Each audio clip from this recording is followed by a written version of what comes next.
დღეს დავიწყეთ შეხვედრები ამერიკის შეერთებული შტატების კონგრესში, უპირველეს ყოვლისა იმისთვის, რომ კონგრესის წევრებს მადლობა გადაუხადოთ მეგობარი აქტისთვის, რომელიც სულ ცოტა ხნის წინ მიიღო წარმომადგენლობითმა პალატამ და რომელიც გადაეცა ახლა სენატს და ჩვენ ბუნებრივია სენატშიც გვექნება შეხვედრები იმისთვის, რომ დროულად მოხდეს აქტის მიღება, რომელიც ძალიან ბევრ სიკეთეს თავაზობს ქართველ ხალხს, საქართველოს, მაგრამ ასევე ითვალისწინებს პერსონალურ სანქციებს ბიძინა ივანიშვილზე და მის გარემოცვაზე. ჩვენთან დელეგაციაში არის ასევე პრეზიდენტი სააკაშვილის შვილი ნიკოლოზ სააკაშვილი, რომელმაც დღეს ძალიან მნიშვნელოვანი რამ თქვა შეხვედრაზე, რომ მამამისი იდევნება პუტინთან წინააღმდეგობისთვის, მაგრამ ეს არის წინააღმდეგობა, რომელსაც აუცილებლად მოიგებს ამერიკა, უკრაინა, საქართველო და ჩვენი ამოცანა, რომ ჩვენ ვიყოთ გამარჯვებულის მხარეს. ჩვენ დღეს დავიწყეთ შეხვედრები ჩვენი ვიზიტის ფარგლებში, კონგრესში, ჩვენს მეგობრებთან, პარტნიორებთან, რა თქმა უნდა, ამას გავაგზავნებთ სხვა ინსტიტუციებშიც, იმიტომ რომ მნიშვნელოვანია აქ ამ ქალაქში ხალხმა იცოდეს, რომ იმ რუსულ-ქოცური საქართველოს გარდაც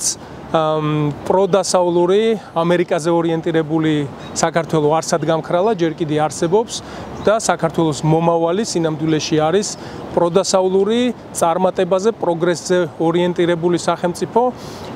რომელიც, რა თქმა უნდა, ბიძინა ივანიშვილის ინტერესებში არ შედის, იმიტომ რომ მისთვის მთავარი საკუთარი ძალაუფლების შენარჩუნება არის და აქვე მნიშვნელოვანია ხაზი გაუსვათ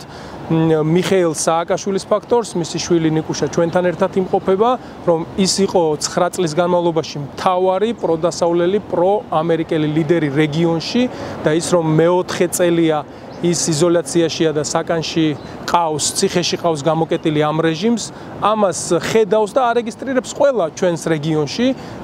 იმიტომ რომ იმისთვის ისჯება სწორედ მიხეილ სააკაშვილი, რომ ის იყო ორიენტირებული დასავლეთზე და ის არ თამაშობდა რამდენიმე ფრონტზე, როგორც ამას თავიდან ბიძინა ივანიშვილი და მისი რეჟიმი ცდილობდა, ეხლა ბოლოს უკვე ბოლომდე ჩამოიხსნეს ნიღაბი და გამოაჩინეს თავისი პრორუსული, პროირანული დამოკიდებულება, მაგრამ წინა წლებში გვახსოვს, რომ ისინი მაინც ცდილობდნენ რამოდენიმე ვექტორზე ერთდროულად ემუშავათ, მაშინ როდესაც მიხეილ სააკაშვილი იყო კონკრეტულად ორიენტირებული დასავლეთზე და ამისთვის ისჯება ის და ეს ჩვენმა მეგობრებმა, ჩვენმა კოლეგებმა აუცილებლად უნდა გაითვალისწინონ, როდესაც ბიძინა ივანიშვილის რეჟიმთან, პუტინთან თუ სხვა მათ მეგობრებთან და აქტორებთან უწევთ ურთიერთობა.